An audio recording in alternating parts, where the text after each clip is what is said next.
Sejam muito bem-vindos ao Fala Manjefest desta semana. Muito obrigado pela sua audiência nesse podcast do mundo de eventos de relevância. E hoje eu estou aqui com uma pessoa muito especial, um celebrante de ponta. Vocês acham que eu sou um celebrante de ponta, que eu tenho um nome? Bruno Alves. Eu vou ler o currículo do homem porque para falar, mas eu já quero falar. Bruno Alves, pastor, teólogo, formado em gestão pública, esposo da Amanda, pai do Ravi, meu parceiro, jogador de basquete. Esse cara, que privilégio, que honra estar aqui com você. Um carinho enorme. Te admiro muito como pessoa, como ser humano, acima de tudo. E sejam bem-vindos à nossa casa do mundo de eventos. Bom, para mim é um prazer estar aqui com você. Bom, sei que o podcast é o mais estourado do Brasil. Que isso. E receber um convite seu, Jonathan, para mim é um privilégio. Muito obrigado pela oportunidade de estar aqui falando com você. Que legal. Quem é o Bruno Alves? Bruno Alves nascido aonde? Cria de onde? Veio de onde? Então, Bruno Alves nasceu em Japeri, no distrito de Engenheiro Pedreira. Fui criado na cidade de Queimados, resido ainda em Queimados. Bom, começa com a informação de que sou marido da Amanda, né, pai do Ravi. Sou pastor na Igreja Presbiteriana de São Bernardo. Sou, como você disse, teólogo, formado em gestão pública, terminei história agora. Jogo basquete como esporte da vida inteira. Um pouquinho de cada coisa. Vai formando o Bruno Alves. E hoje você reside em Queimados. Resido em Queimados. Reside em Queimados lá. Como se deu essa paixão, porque você tem isso pulsa no seu coração, que é essa questão sobre a teologia. Sim. Né? Todo mundo que te conhece, você sempre teve um projeto, né, falando da relevância da teologia também. E eu queria que você falasse um pouquinho. Isso foi... Você descobriu depois ou era uma coisa que você desde criança tinha paixão em fazer? Bom, eu sou filho de cristãos, né, tradicionais. Fui terceira, ainda sou, né? Posso me considerar a terceira geração de metodistas tradicionais na minha família. Sim. Então eu fui criado em berço evangélico. E óbvio que chegando na minha adolescência eu tive aquela experiência particular com o sagrado, com o religioso, com Jesus. E nisso foi despertado dentro de mim o interesse pelo ensino das Escrituras. E aí com 16 anos de idade, nessa época eu ainda jogava basquete pelo Vasco da Gama e pela Seleção Carioca, eu fui estudar internado um final de semana por mês na Escola de Missões Metodista, para eu me formar evangelista na Igreja Metodista de Queimados. Então, com meus 16 para 17, fui estudar internado e ele era um seminário teológico, vamos dizer assim, básico, para que a gente pudesse exercer a atividade como evangelista.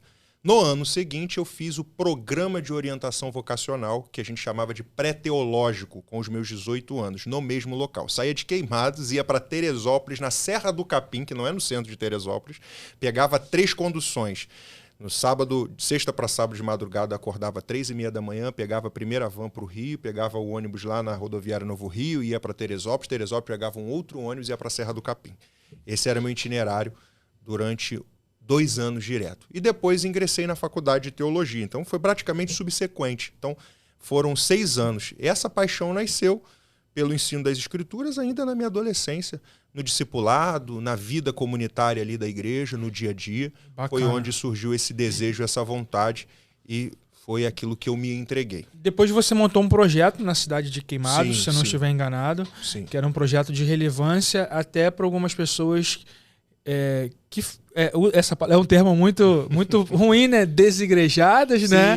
Mas acabou pegou no meio, hoje tá meio gospel, meio evangélico, e você acabou criando um projeto para meio que cuidar dessas pessoas também. Eu queria que você falasse disso, que foi um projeto de bastante relevância na cidade, né? Sim. Eu me desenvolvi ali como pregador, palestrante, conferencista, né? E andando em igrejas, de lugares e etc., eu fui percebendo que havia algumas deficiências no trato com grupos específicos da comunidade cristã, da comunidade evangélica, e a gente começou um projeto chamado Evangelho de Graça. Esse projeto Evangelho de Graça abraçava uma turma que hoje são denominados como desigrejados, né? pessoas que tiveram seus dissabores, seus desentendimentos com a igreja local, com as doutrinas e etc. E a nossa proposta era dar a essas pessoas o evangelho de forma pura e simples, que é o evangelho da graça de Cristo Jesus, trazendo elas para o seio da igreja e para a comunidade, e para que pudessem congregar de certa forma. E por muito tempo o evangelho de graça foi o lugar que essas pessoas tinham para congregar, já que elas não se identificavam com algumas outras instituições religiosas. Nós não éramos melhores do que qualquer igreja local, porque a igreja local tem a sua função, o seu papel. E hoje eu sou pastor de igreja local. Nós não tínhamos nenhum problema com as instituições, nós tínhamos uma linguagem para atrair essas pessoas que talvez não estavam conseguindo ter uma comunicação saudável com o lugar da onde elas vieram. E aí a gente trabalhou especificamente para alcançá-las, para que elas não ficassem sem congregar. Bacana. Você falando aí, eu lembrei de dois... Você falou do Evangelho Puro e Simples. Se eu não estiver enganado, Lewis escreve um livro, né? Falando sobre, mais ou menos com esse tema, cristianismo puro e simples. Eu acho que todo mundo deveria ler. Também. Acho que todo teólogo tem que ler, né? Verdade. Né? Cristianismo Puro e Simples, que é o livro do Lewis, né? C.S. Lewis, que a gente está falando. E você falando também dessas pessoas, eu lembrei de um livro maravilhoso, que não é um livro cristão, as pessoas acham, que é Feridos em Nome de Deus, né? Muito bacana, e praticamente é isso que eu entendi. Né? Umas pessoas que talvez, acontece muito, né? E a igreja era meio uma resgatadora, talvez, de voltar a ter esse entendimento da fé, de pessoas que foram machucadas. Eu acho que a teologia é muito importante para isso, né? E você tem essa visão, Bruno, que todo líder, é claro que quem coloca, quem chama é Deus, mas que a teologia também é importante para ter esse entendimento? Sim. A teologia, a grosso modo, o que quer dizer teologia é estudo sobre Deus, né? Então, todo mundo faz teologia. A partir do momento que você dá uma interpretação sobre algo que está nas Escrituras, é fazer teologia. A teologia acadêmica ou a teologia confessional, ela te possibilita de forma melhor a compreender o que o texto está querendo dizer e te ensina, de certa forma, comunicar isso. Então, como você disse que o papel de chamar o homem, de constranger o homem, de convencer o homem é do Espírito Santo. Todos nós sabemos disso. Quem tem teologia sabe do que a gente está falando. Quem é cristão sabe do que a gente está falando. Mas a comunicação daquele que informa precisa estar alinhada, precisa ser adequada. Não pode ser qualquer coisa. Sim. Ele precisa saber o que ele está falando, ele precisa saber como falar, ele precisa saber para que público ele está falando. Perfeito. Então a comunicação está ali. Eu gosto da palavra do reverendo Hernandes Dias Lopes. Eu vou puxar a sardinha para a minha denominação, né, que ele é presbiteriano. Ele diz que o Deus que elege, é uma frase dele, né? O Deus que elege, o fim elege os meios. O que ele está querendo dizer? O Deus que chama o homem para o arrependimento, para a conversão e para a salvação, ele elege o meio. E qual é o meio? O meio é a comunicação do Evangelho. Então, quem comunica o Evangelho precisa ter essa expertise. Legal, bacana. E como pastor, você acaba entrando na área da família, né? Que acaba não, que é uma área completamente... igreja formada por famílias, né? Então, isso é na teologia, né? A primeira igreja que o Senhor formou foi lá no Éden, né? Então, e lá já dava sinal pra gente que a igreja não seria fácil de conviver. Nada fácil. Né? E pastoreado pelo próprio Deus. Exatamente. E tem gente que acha que a igreja sempre vai ser perfeita, né? Teve um pastor uma vez no seminário, ele falou, irmãos, deixa eu te falar uma coisa, quando você for pastor, quando você ficar decepcionado com a sua igreja, não esquenta a cabeça não. Pensa em Deus, imagina o quanto ele ficou decepcionado quando ele formou a igreja dele. Então tira isso da sua cabeça que a sua igreja tem que ser perfeita. Foi muito... Cara, e é real isso. É verdade. Né? E aí você entra nessa área da família, que é bacana demais. Eu queria que você falasse também dessa palavra, da importância disso, como você vê a importância da família de uma sociedade que trabalha com a família de uma maneira estrutural, que dá os valores, né? A gente estava conversando um pouco antes, você falou até de um aplicativo. Cara, para mim isso aí, né, é a apologia, a sensualidade, e querendo ou não, isso está infiltrado na família. Sim. A família a gente reconhece como a primeira instituição de Deus, né? Ele organiza primeiro a família e a igreja, como organismo vivo, ela nasce depois, vamos dizer assim. Só que essa família já compunha uma igreja no Éden, como você disse, que a gente costuma brincar dessa forma, e Deus era o próprio pastor, e essa família era composta por duas pessoas, Adão e Eva. Então, a família, ela é a célula central da sociedade, incluindo a igreja, porque a igreja faz parte da sociedade. Então, famílias estruturadas, famílias bem instruídas, famílias dedicadas, formam uma sociedade competente. Isso não quer dizer que não hajam problemas centrais no seio familiar. Existem problemas centrais no seio familiar. A família não é uma soma de 2 mais 2 é igual a 4. E a família ela é composta por diversos entes, diversas pessoas. Ela não se resume exclusivamente a marido e mulher. Ela tem o seu início nesse organograma, mas não se limita àquilo ali. Então a sociedade hoje ela tem famílias, obviamente, que são estruturadas e famílias que não são. Então qual é a atividade pastoral? A atividade pastoral ela é comunicar a palavra a essas famílias, fazer com que essas famílias se organizem da melhor maneira possível, através da instrução da palavra, para que essas famílias possam compor uma igreja saudável e uma sociedade, consequentemente, saudável. Então é para isso que a gente executa o trabalho pastoral. E não haveria igreja, não haveria sociedade, se não houvesse família. Bacana. Mas você acha que o Estado... falta uma preocupação por parte do Estado sobre a questão da família? Eu vou citar um exemplo. Sim. Eu falei isso num podcast esses dias. Exemplo. Quando você quer casar, você paga R$1.500, você sai de lá com uma certidão de casamento. Sim. Quando você quer fazer uma faculdade pública, um diploma, você demora 4 anos se formando, estudando, etc, etc. Então casar é muito mais fácil. Sim. E para descasar é mais fácil ainda hoje em dia. Antigamente, né, Era você ainda levava um tempo, pensava. Por quê? Se criava um tempo de você ter uma...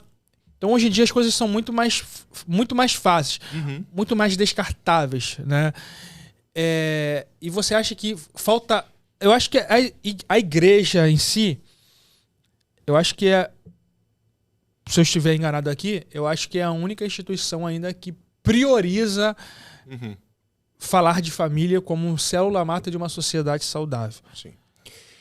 Vamos lá. Eu acho assim que o Estado, né, que o Estado ele não esteja preocupado exclusivamente, ou não vou dizer exclusivamente porque tem outras preocupações óbvias que o Estado precisa ter, mas ele não tem uma preocupação, acredito que como deveria, com a questão familiar. A preocupação do Estado é a arrecadação. Historicamente, o Estado ele retirou, vou usar essa expressão, quem está me ouvindo, quem está nos ouvindo vai entender, o Estado retirou esse poder da igreja. No passado, você sabe perfeitamente, estudou a história da igreja, esse poder era da religião. Exatamente. A igreja deu esse poder ao Estado. Na verdade, o Estado fica com esse poder quando rompe com a igreja, porque a igreja e o Estado era único. Rompe e ele toma esse poder da igreja e fica com ele. Só que esse Estado fica com esse poder e a preocupação dele é a arrecadação que esse poder pode promover para ele. Entretanto, quem continua tendo a responsabilidade da orientação, do cuidado com aqueles que o Estado casa é a igreja. Exato. E aí não só a igreja, a gente também, é claro que com outros princípios, com outras com outros olhares que são importantes para a construção social, outras religiões também têm as suas participações e o seu devido cuidado. Mas tratando-se daquela que é a nossa, a igreja ficou com essa responsabilidade. Porque a igreja sabe que esse cidadão, essa família que vai se formar, ela vai ter influência direta na organização da igreja, direta na religião. Consequentemente, na sociedade. Então, o Estado arrecada com eles no casamento, mas não dá a eles a devida orientação, porque pouco se importa com as consequências dessa família na sociedade. Se o Estado tivesse um olhar um pouco mais cauteloso, teria essa preocupação, talvez, que a igreja tem. Só que alguns grupos preferem chamar isso de doutrinação, sabe? Do que chamar isso de competência e responsabilidade social. Então eu estou inserindo, óbvio, que uma família na sociedade com os valores da minha fé. É claro, eu não quero que ela seja preconceituosa, problemática, eu não quero que ela rechace, não quero. Isso a gente lá na nossa igreja, eu posso falar da minha, a gente ensina. Mas ela vai sim aplicar no contexto social os seus valores. E quais são os valores? Se a gente olhar para os direitos humanos, você sabe perfeitamente, ele tem como base também, na sua formulação, o Sermão do Monte. Ele tem como base, por exemplo, as políticas de bem-estar social tem como base o protestantismo do século XVI na Reforma, porque você sabe que ali nasce a escola pública e os valores políticos da Reforma Protestante. Você tem como base ali os princípios éticos e morais da fé da Reforma, do protestantismo. Então, tudo que a gente fala de bem-estar social, de civilização, de direitos humanos, a base é o que a gente... Só que tá mal comunicado. Entendeu? Então eles acham que... Alguns grupos acham que não é competência, ou que a gente está criando uma doutrinação. E não é. Então, como que a gente consegue mudar isso ou tirando essa ideia? Quando o Estado passa a se preocupar também. Se ele quer cidadãos honestos, honrados, que é a preocupação que a gente tem. Perfeito, perfeito. E você acaba trabalhando diretamente com famílias, realizando os sonhos delas, que é o casamento. Sim. Formando. Quantos casamentos já realizados nessa jornada como pastor, celebrante de casamento? Olha, Jonathan, eu não tenho... Eu não vou conseguir somar aqui para você, não. Eu sou um pastor novo, eu tenho 31 anos. E estou no pastorado há 6 anos, 7 anos como pastor. Então, 7 anos, mas o que a gente mais faz como pastor é celebrar casamento, velório. Verdade. Então, assim, eu não tenho uma soma não, mas eu acredito que mais de 20 casamentos a gente já tenha feito. Bacana. Aí você entrou no mercado de celebrante de casamento. Sim. É uma honra receber você nesse mercado. Obrigado. Seja muito bem-vindo. E aí está explodindo aí também. E eu queria que você falasse um pouquinho da visão do celebrante Bruno Alves. O que você entende? Qual é o privilégio que você está tendo de entrar, de conhecer esse mercado também? Bom, primeiro é uma honra que quem me convidou foi o maior que a gente tem. Ele. Se for na altura de 1,2 m. E assim, o celebrante ele tem um papel crucial, né? Ele tem a oportunidade, naquele momento do casamento, de dar orientações, de participar os noivos da sua própria história. E, assim, se você me permitir, o Salmo de número 126 vai dizer que o povo cantava, né? Era o cântico de romaria, cantam até hoje os judeus, esse salmo. Eles dizem a respeito do momento em que Deus os libertou do cativeiro babilônico, depois de 70 anos. E eles falam as seguintes palavras: as nações dizem, grandes coisas fez o Senhor por eles. Aí eles dizem assim, com efeito, grandes coisas fez o Senhor por nós. Essa declaração deixa evidente que a conclusão, ou pelo menos, a reafirmação do que eles estavam vivendo vem de fora. Ou seja, eles pegam o que os outros estavam falando, a respeito deles e aquilo fortalece a convicção daquilo que Deus fez por eles. Então, o celebrante tem esse papel de lembrar os noivos naquele exato momento da história deles, que talvez, por algum momento, diante das circunstâncias, das dificuldades, a gente sabe que um casamento implica muita coisa. Quantas ligações você recebe de madrugada, à noite, tarde. De repente, as implicações e as dificuldades façam com que esses noivos esqueçam a própria história. E aí é nessa hora que o celebrante reafirma para eles a história deles. E aquilo fortalece o vínculo deles, a decisão deles. E não só ali, mas para além dali. Eles vão ouvir o celebrante contando a história deles. É a ideia de, com efeito, grandes coisas fez o Senhor por nós. Porque eles estão se casando por conta da história. Por conta da história. E alguém de fora está falando para ele. O celebrante é alguém que participa, mas é um ente de fora. E eu falo assim, a história, vocês não estariam aqui. Sim. Então a história, você falou perfeitamente, reafirma, né, para eles o que eles estão vivendo. Qual é o tempo ideal, você como pastor, pregador e celebrante de casamento, acredita que uma cerimônia deve acontecer? Eu penso que 30 minutos seja suficiente. Olha, essa vivência de celebrante de casamento trouxe pra gente também, como pastor, porque você sabe que são coisas que se unem, mas não é a mesma coisa, né? Então a gente, como pastor, está habituado a fazer casamento e participar de um monte de casamento. Casamento de 1 hora, 2 horas. Eu já vi casamento de 3 horas, né? E o celebrante precisa ser alguém mais pontual, objetivo.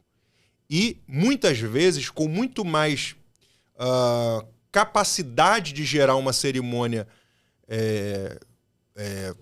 como eu posso dizer, uma cerimônia proveitosa do que o pastor que falou 2, 3 horas. Então, como pastor, eu já fazia casamento 30 minutos, porque eu sempre achei que aquele momento ali precisava ser bem objetivo. Como celebrante, com as dicas que você tem me dado e com as orientações, com as informações, eu percebi que eu estava no caminho certo. Sempre. E que a gente só precisava fazer ajustar e fazer adaptações.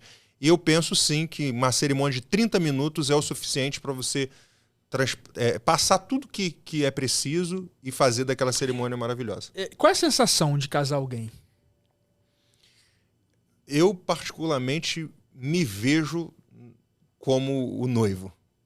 A sensação é única, porque para a gente que tem um segmento de fé, onde a família é valorizada num nível que nenhum outro está, a gente sabe que a gente está ali cooperando com o projeto de Deus.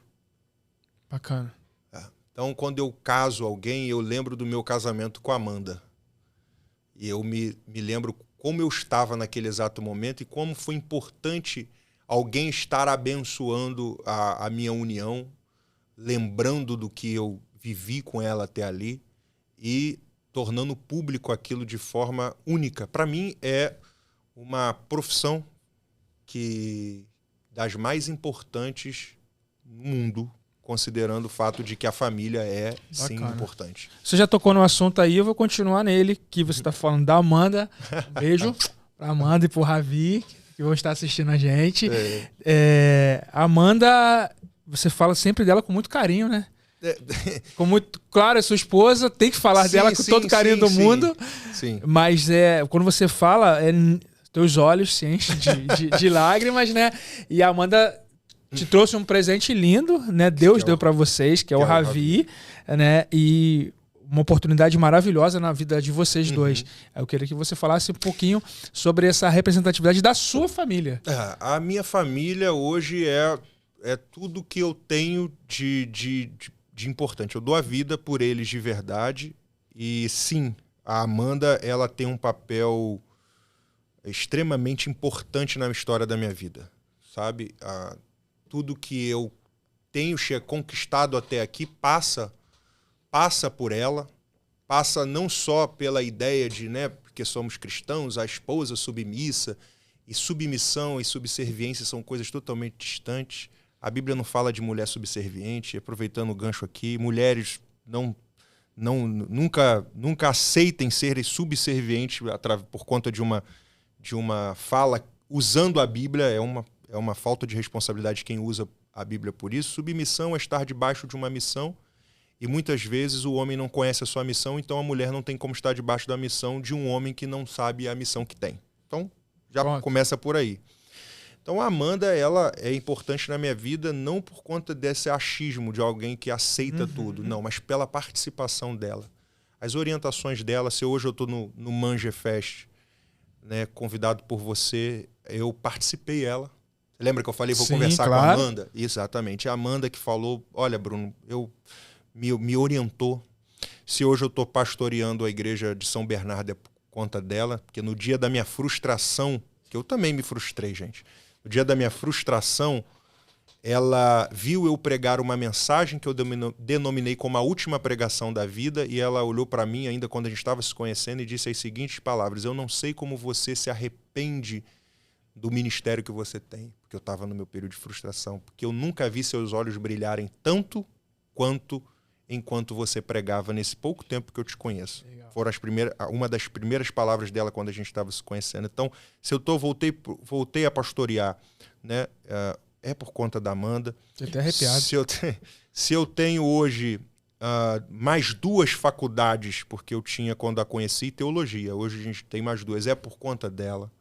Então, toda a participação, influência e avanço da minha vida passa pela Amanda. Legal. E a gente tem um filho maravilhoso. E aí vem Ravi. Que veio o Ravi. Que é a bênção. Que é a bênção. E aí, se eu vivia igual louco por ela, agora tem mais um para me viver igual louco também, que é o Ravizão. Legal.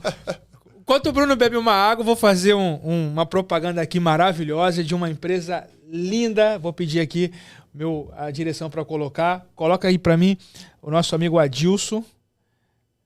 Por favor. Ele aí, esse cara aí, Adilson Teixeira. Gente, eu sempre gosto de falar com muito carinho do Adilson. Esses dias ele postou um vídeo maravilhoso falando da competência dele de trabalho, que eu particularmente sou fã desse cara. Então, se você noiva ou você mãe de debutante, gostaria de um fotógrafo à altura do seu lindo evento, tá aí, ó, nosso querido Adilson Teixeira. Eu sempre brinco que é o homem da serra. Ele fica bravo comigo, mas esse cara serra porque ele sempre me coloca na serra com ele. Então, é um abraço, meu grande amigo, um beijo, te adoro, cara, Adilson Teixeira. Vamos dar continuidade aqui, falando de família, casamento. Eu gostaria de perguntar a sua opinião sobre amor. Amor, né, tem várias etimologias da palavra, a gente sabe disso.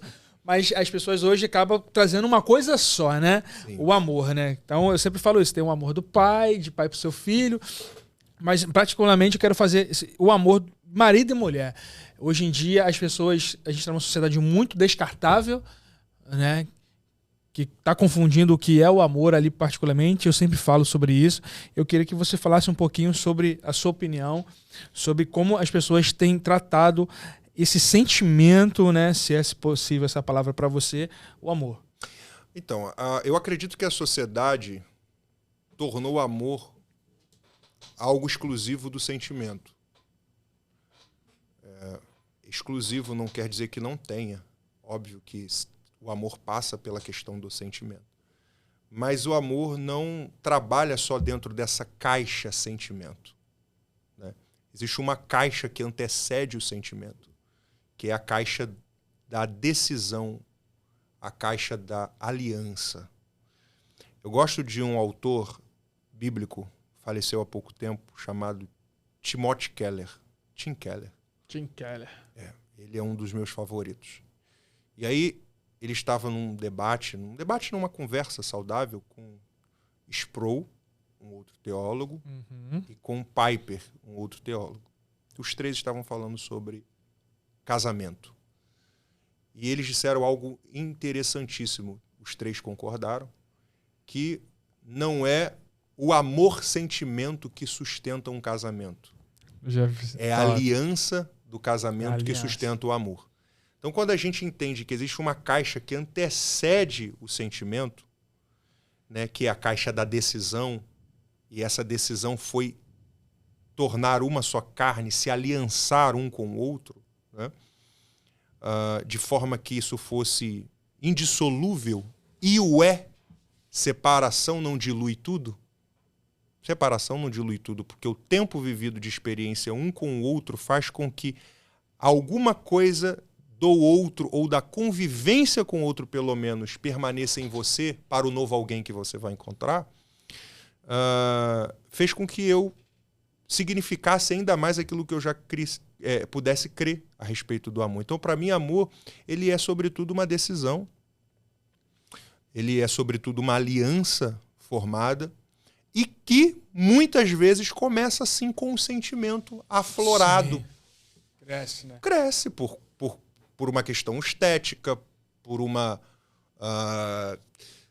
questão de afeição, por uma questão na comunicação, né? O pessoal chamou de química, né? Química. Bateu aquela química e tal, você se sentiu atraído pela outra pessoa, Ou óbvio. na linguagem coloquial, o santo bateu. O santo bateu, o santo bateu.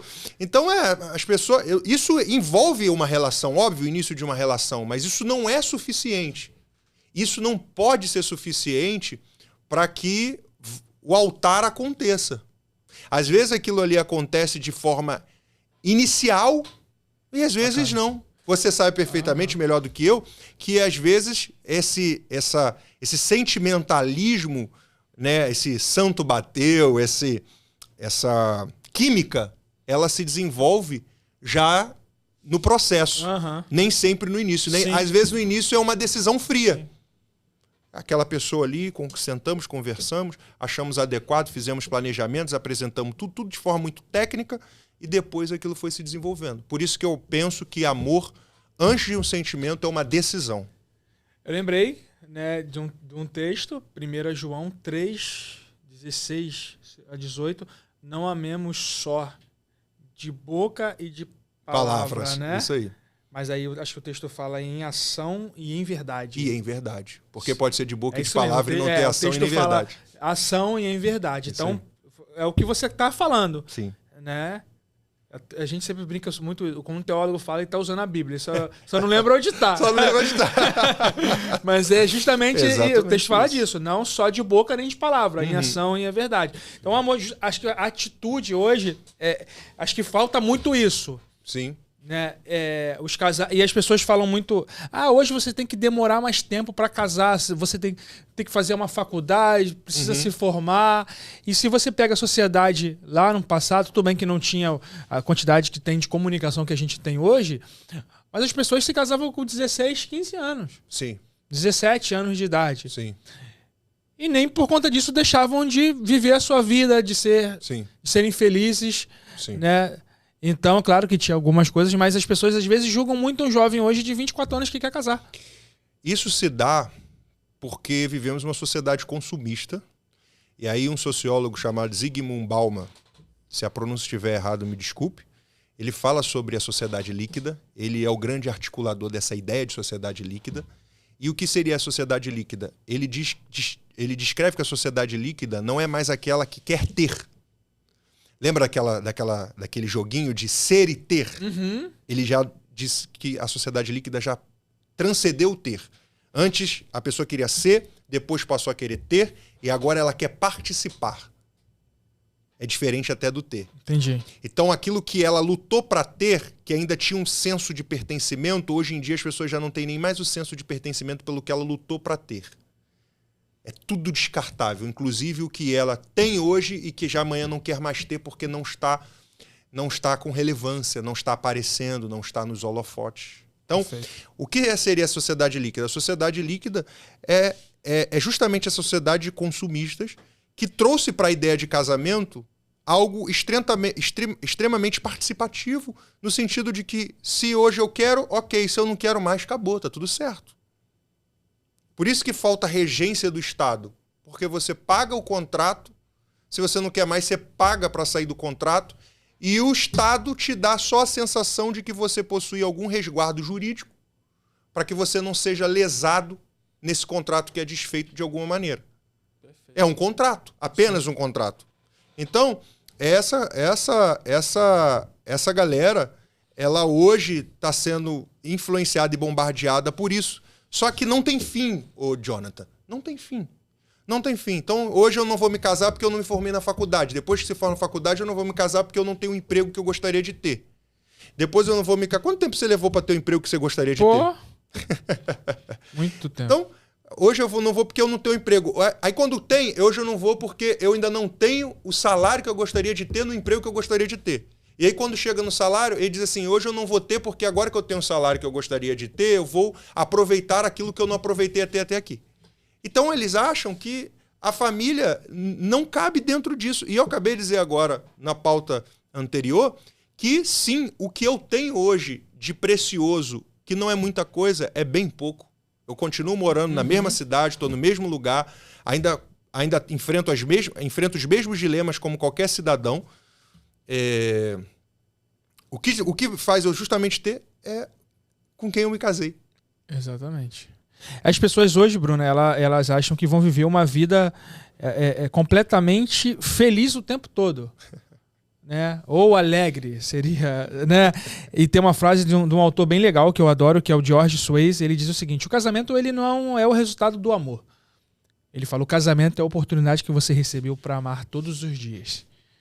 Né? Ele fala: o cônjuge mais feliz não é aquele que casou com a melhor pessoa. O cônjuge mais feliz é aquele que consegue extrair o que há de melhor nessa pessoa com que ele se casou. Se você consegue extrair isso dela, trazer isso para a realidade, para o seu casamento, porque tem as coisas em você que a Amanda sabe que são negativas. Tem as coisas em mim que a minha Amanda, que também sabe que são negativas. Sim. Mas ela consegue enxergar, em cima das negativas, o ser humano e tudo aquilo que eu sou para ela. E como a Amanda enxerga em você também. E aí é a oportunidade que você tem para amar, né? Num filme bem famoso, né? Mas super legal, que eu gosto, que é com Jim Carrey, que ele... Do Deus, que ele vira Deus. Qual o nome disso? O Todo-Poderoso. Todo-Poderoso. No segundo filme, né? Quando ela vai embora de casa, né? Ele vira para ela, mas se você pede paciência, como é que Deus vai te dar... Como que ele vai querer que você... Como que você vai aprender a ser paciente? Se ele não te der um desafio para enfrentar. Isso aí. Se você pede para amar a pessoa, agora é a hora que você vai enfrentar para amar. Perfeito. E hoje as pessoas acreditam que vão viver... não vão ter problemas. Esse mesmo pastor que eu citei há pouco, teólogo, o Tim Keller, ele nessa mesma conversa disse que casou com 4 ou 5 mulheres. Todas elas eram a mesma. A mesma. Porque no processo da vida conjugal existiram transformações. Nela. E o desafio justamente hoje nessa sociedade consumista, nessa sociedade líquida, é entender a importância daquilo que Deus me deu ou daquilo que eu tenho como cônjuge ali ao meu lado, e fazer manutenção daquilo. Entendendo que haverão alterações, mudanças. Ela vai passar modificações. Sabe, como todo ser humano passa. Como todo ser humano passa. Bruno, eu não sou a mesma pessoa de 5 anos atrás. Eu não sou mesmo, eu tenho certeza. Eu tenho certeza. Então, assim, a gente passa por transformações. E esse mesmo autor diz também que a gente não casa para ser feliz. A gente não casa para ser feliz. Se a gente casa para ser feliz, a gente está buscando a solução de um problema na pessoa que não somos nós. E sabe o que eu acho interessante? Segundo Reis 4. Sempre tem um textinho ali que dá uma dica pra gente. A mulher, você conhece aquela mulher que estava com seus filhos, ela era viúva, o credor bateu na porta dela e disse para ela que ia levar os filhos se ela não pagasse a dívida. Aí ela foi correndo até o profeta, que o profeta era o oráculo de Deus no Antigo Testamento, e falou para ela: olha, vão levar meus filhos, eu tenho uma dívida, meu marido deixou, eu não tenho como pagar, o que eu faço? Aí ele perguntou para ela: o que você tem dentro de casa? Ela disse: nada, senão uma botija de azeite. Só um pouquinho de azeite. Ela classificou o pouco que ela tinha como nada. Essa é a ideia do texto ali.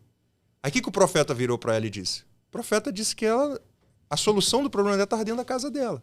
Ela disse assim: agora entra com seus filhos, vai lá dentro do quarto e manda eles pedir vasilhas à vizinhança. Aí a Bíblia trabalha também com simbolismo, você sabe disso. Quarto, intimidade. O pouco que ela tinha, que significava nada para ela, o profeta, que era o oráculo do Senhor, mandou ela levar para dentro da intimidade. E a solução do problema que ela esperava não estava do lado de fora da casa dela, estava dentro da casa dela. A questão é que ela talvez não valorizasse o que ela tinha como deveria. Sabe qual é a ideia da sociedade consumista? É que o que tem fora da nossa realidade familiar é sempre melhor. A outra mulher é sempre melhor, o homem é sempre melhor, os outros filhos são sempre melhor, o trabalho do outro é sempre melhor. E aí eu começo a entrar na ideia do comparativo e digo, se eu tivesse o que o outro tem, eu seria feliz. Quando, na verdade, sou eu que estou classificando como nada o que eu tenho. Agora, no dia que eu passar a valorizar o que eu tenho dentro de casa, talvez a solução que eu preciso esteja ali e eu não tenha dado até então a devida atenção. A.W. Tozer. O amor perfeito não conhece os porquês. Exatamente, Tozer. Esse é né? O Tozer fala muito isso. O amor perfeito não conhece os porquês. Sim. Né? E amor é apesar de. Apesar de, perfeito. Apesar de. Porque se você acha que não vai ter o apesar de numa construção de relacionamento com qualquer pessoa, sim, e principalmente falando de casamento, apesar de, eu vou continuar. Sim. Eu sei o que você é, mas apesar de, é o amor de Deus por nós, né? Sim, exatamente. Esse apesar de que sustenta. Apesar de que sustenta. Eu estava conversando com meu irmão esses dias e falei para ele, olha, eu sei na minha esposa o que eu posso extrair de melhor dela. E eu sei o que, se eu insistir que ela me entregue, eu só vou gerar confusão. Então o que eu faço? Eu tento extrair dela, naquilo que ela tem para oferecer até de sobra, tudo que eu posso. E digo a ela, pode extrair de mim aquilo que eu tenho para lhe oferecer, tudo que você pode, que você quiser. Agora, aquilo que eu sei que ela não me oferecerá, a não ser por excepcionalidade, né? E eu quiser que ela me entregue, eu só vou gerar problema. Porque eu vou insistir para que a Amanda ofereça ao Bruno o que ela não é capaz naquele momento, ou aquilo que ela não está disposta naquele momento. Não é só uma questão de capacidade, é uma questão de voluntariedade, de querer, ou uma questão que ela ainda não tem as ferramentas suficientes para poder me oferecer naquele momento. E o que eu vou gerar? Confusão. E quem vai se frustrar? Eu. E aí, nesse momento de frustração minha, que eu começo a fazer os questionamentos e abro o precedente para olhar para o outro que poderia me oferecer. Quando, na verdade, eu deveria estar focado naquilo que ela oferece a mim, aquilo que ela oferece. Sobretudo, isso é uma dinâmica do receber. Sobretudo, mais importante do que isso, é o que eu ofereço para ela. Perfeito. Entendeu? É o que ela extrai de mim, o que eu estou entregando para ela. Então, eu aprendi essa dinâmica. E hoje eu já não mais importuno ela. Amanda, por favor, faz isso aqui. Porque eu já entendo que aquilo ali não é a praia dela. Então, onde eu vou? Naquilo que é a praia dela. E digo, ó, tô aqui também. Aquilo que eu também não tenho condições nenhuma, me deixa de canto. Não sei. Não sei. Né? Me Bruno, ajuda. você é um cara muito simples, né? A simplicidade sua, você é um cara muito, muito humilde, né? Todo mundo que a gente tem conhecimento, que eu converso, e você, quando você jogou a imagem de celebrante no mercado, as pessoas vieram me falar, isso é muito legal. Eu queria te perguntar também assim, um pouquinho dessa educação dos seus pais, né? Que você sempre fala, eu tenho orgulho de onde eu nasci, de onde eu sou criado. Sim. Até hoje eu moro no mesmo lugar, na mesma casa, os mesmos amigos. Né? E eu queria que você falasse muito isso, que você herdou isso de quem? Né? Essa simplicidade. Jonathan, eu sou filho de pais separados. Minha mãe e meu pai se separaram, eu ainda era saindo de bebê para criança, né? E a minha criação se deu por auxílios. Minha mãe teve que voltar a trabalhar, aquele processo todo que a gente sabe que geralmente as mulheres passam. E me colocou à disposição da minha avó para me auxiliar, da minha tia Osana, que faleceu ano passado, câncer, infelizmente, foi também quem auxiliou, da minha tia Débora. Então, basicamente, eu tive auxílio de mulheres. De mulheres. As mulheres são sempre muito bem competentes. Foram as auxiliadoras na minha criação. E, óbvio, minha mãe trabalhando, estudando, para dar para gente, para me dar uma vida digna, vamos dizer assim, para fazer o pouco que ela podia fazer dentro das limitações, construir a nossa casa na época. É claro, isso me distanciou do convívio diário com minha mãe. Sim, óbvio, uma parte da minha vida eu acordava e minha mãe já tinha saído. Para trabalhar. E quando eu dormia, minha mãe ainda não tinha chegado. Porque estava naquela guerra ali. Isso tudo, ao invés de me gerar qualquer tipo de mágoa, me gerou admiração. Então, as duas mulheres que eu mais admiro na minha vida hoje, minha esposa e minha mãe, né? Então, os exemplos que eu dou, se não é da minha esposa, é da minha mãe. Você já percebeu isso? Né? Mas o ponto central e crucial que não fez com que eu me perdesse na vida, com todas as dificuldades que eu possa ter passado, com todas as altos e baixos vividos, com todos os erros cometidos na trajetória da vida, porque a gente comete erros, claro. A gente mete o pé pelas mãos, a gente toma decisões erradas. Foi a graça de Deus. Foi a igreja. O encontro consagrado. Foi o encontro consagrado, foi a igreja. Enquanto eu podia estar me perdendo em outras questões no período da rebeldia, eu me lembro muito bem no período da minha rebeldia, muito bem na época da minha rebeldia de adolescente, e agora, sendo jogador na época do Jequiá, na Ilha do Governador, e eu ganhava uma graninha e já achava que era alguma coisa, 15 anos de idade. Eu me lembro perfeitamente que minha mãe dizia para mim o seguinte: você não vai deixar de ir para a igreja comigo, porque você está debaixo do meu teto. Enquanto você estiver debaixo do meu teto, a gente vai para a casa do Senhor. E foi numa dessa que Deus me encontrou.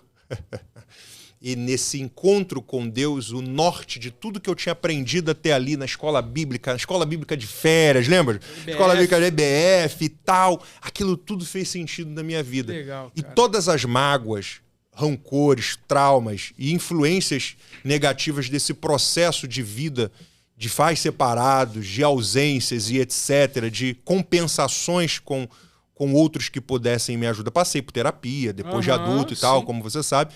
Mas tudo isso foi amortizado por conta da fé, por conta da influência da igreja na minha vida. Foi isso que foi realmente central na história da minha vida, que construiu a minha educação, a minha comunicação, que construiu a minha capacidade de dialogar. Tudo que eu poderia estar hoje vivenciando, experimentando no período da minha rebeldia em outros lugares, eu estava ali na igreja sendo orientado, admoestado e introjetando boas influências. Bacana. Que não me impediram, e essa eu quero deixar claro, porque de repente quem está nos ouvindo acha que é uma mágica. Não, não, não. Nenhuma dessas influências me impediram de alguma maneira ir ou escolher aquilo que a minha natureza caída propusera. Aquilo que eu não deveria, as escolhas erradas, os caminhos errados. A grande diferença é que quando lá eu estive, ou quando nas ações indevidas eu participei, alguma coisa dentro de mim estava gritando: aí não é o seu lugar.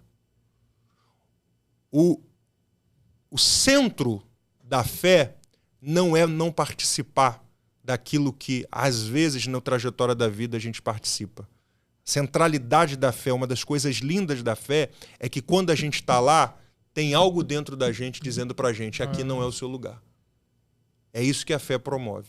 E aí é onde rapidamente a gente dá passos de regresso para o lugar que a gente esteve e de lá não deve sair. Então, top. Eu quero deixar isso claro, registrado aqui no seu podcast, né, que a igreja é a grande influenciadora da minha vida. E, Obviamente, isso se deu porque eu tive uma mãe que, com todas as limitações dela, foi muito competente nessa minha participação com a fé. Bacana. Muito demais. Parabéns. Obrigado. Brother, cara, eu ficava uma hora conversando com esse cara, eu ouvia esse cara. Já falaram pra mim Já assim, passou esse tempo já todo? passou. Tu vai entrevistar o Bruno, vocês vão ficar 2 horas lá conversando, vai passar. Então eu queria deixar ele falar, porque o cara tem um conteúdo muito grande. Eu queria que você falasse suas considerações finais. Se quiser mandar beijo pra Amanda, pro Ravi, pra sua comunidade de fé, fique à vontade. É isso aí. Eu quero, né, agradecer ao Jonathan pela oportunidade de estar aqui no podcast. Agradecer pelo convite de participar dessa empresa brilhante, né, que é uma das maiores empresas do segmento que a gente conhece no Brasil. Por que não dizer Brasil? Porque o estado de Rio de Janeiro tem uma influência enorme sobre o contexto nacional e, com certeza, isso se expande para todo o território nacional. Mandar um beijão para minha esposa, que também está nos assistindo, meu filhão, com 2 anos, está lá dando um trabalho, lá fazendo bagunça. Mandar um beijo, um abraço para os meus pais, para a minha comunidade de fé, a Igreja Presbiteriana de São Bernardo, reverendo Clani também, que pastoreia comigo lá, e todos os membros da igreja, e você que dedicou seu tempo aqui nos assistindo, espero que tenha gostado. Um abraço, Deus abençoe. Gente, fechando aqui o programa com o Bruno Alves, pastor, teólogo, celebrante de casamento. Se você gostou desse conteúdo, a gente vai jogar no ar. Clica, compartilha, porque você vai aprender demais. Tenho certeza que vai ser de muita serventia para o seu conhecimento também. Um beijo para vocês. Até a próxima no Fala Mangefest. Foi!